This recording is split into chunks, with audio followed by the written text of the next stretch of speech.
बाकी ये सर पूरा कोशिश करते हैं जस्ट अस्सलाम वालेकुम।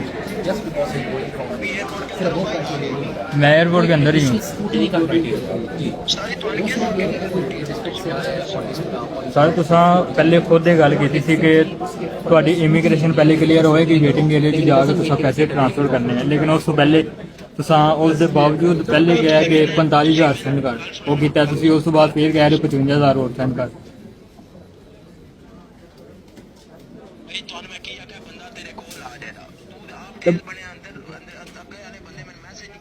नहीं मैं की तेज बनया, तुसीं मैनू गोलियां करवा रहे हो बार बार कि ए बंदा आ जाएगा ए बंदा आ जाएगा।